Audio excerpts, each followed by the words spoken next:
과도하게 항문이 벌어지게 되는데, 이런 현상이 반복되다 보면 항문 조직이 버티지 못하고 찢어지게 됩니다. 변기 전체가 피로 물들 만큼 출혈이 많이 발생하기도 합니다. 상상만 해도 고통스럽겠죠?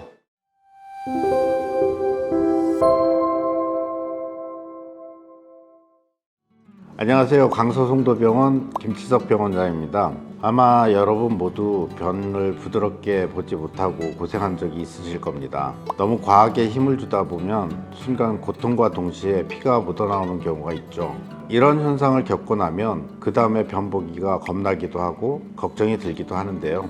이 혈변은 다양한 형태의 원인으로 나타날 수 있습니다. 오늘은 이렇게 대변 보다가 붉은 선혈 피가 났을 때, 특히 치열의 경우 어떻게 치료해야 되는지, 왜 이런 현상이 나타나는지에 대해서 말씀드리려고 합니다.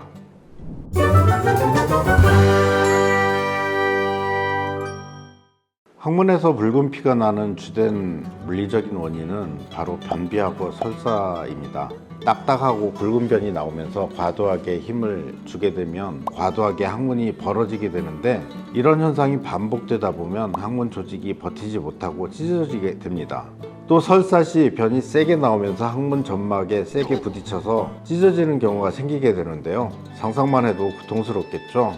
이렇게 찢어져서 피가 나는 증상을 치열이라고 합니다.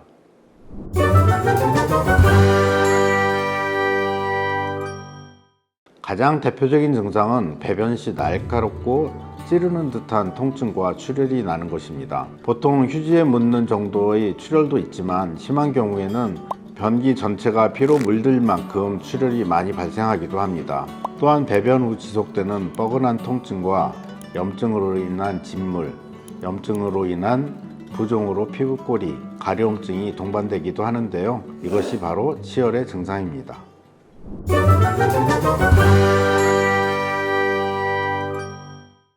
변을 볼 때 항문 상피가 찢어진 기간이 길지 않으면 급성치열이라고 하고요.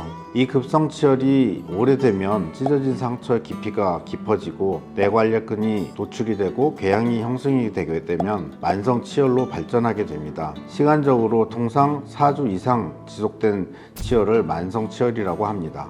치열 상처의 염증 때문에 상처 상하부에 변형이 생겨 쇠피나 항문 유두비대 등이 생기기도 하고, 간혹 만성치열의 염증이 깊어지면 농양, 치루로 발전하게 되는 경우도 있습니다.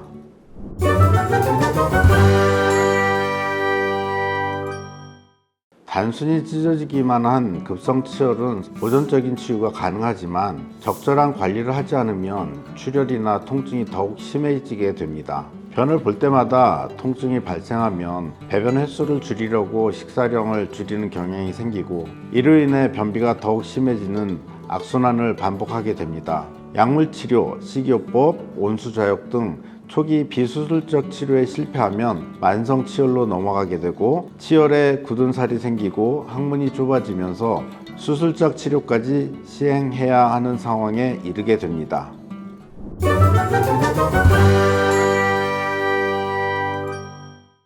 볼일을 보시고 단순히 휴지만 사용하신다면 상처에 자극을 주면서 항문을 더욱 경련하게 하고 제때 아물지 못하게 할 수 있기 때문에, 피가 많이 났을 때는 손이나 샤워기를 이용해서 온수로 세척하는 것이 좋습니다. 물줄기를 약하게 틀어서 조심스럽게 씻어주시고, 온수 좌욕 후에 완전하게 물기를 말려주시고, 외부에서 볼일을 볼 때는 물티슈를 이용하여 부드럽게 닦아주시는 것을 추천드립니다.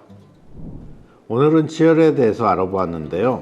급성으로 단순히 찢어진 상처는 자연 치유가 가능하지만, 초기에 적절하게 관리하고 치료하지 않으면 수술을 해야 될 수 있습니다. 따라서 만성적인 변비와 설사는 만성치열로 이어질 수가 있고, 장 건강에도 좋지 못하니 충분한 수분 섭취와 식이섬유를 통해 변비를 피하고, 지나친 음주나 자극적인 음식을 줄이면서 설사하지 않도록 건강한 식습관을 가지는 것이 좋겠습니다. 추가로 과도한 스트레스 또한 치열의 원인이 되기도 하니 적절한 스트레스 관리도 필요하겠습니다.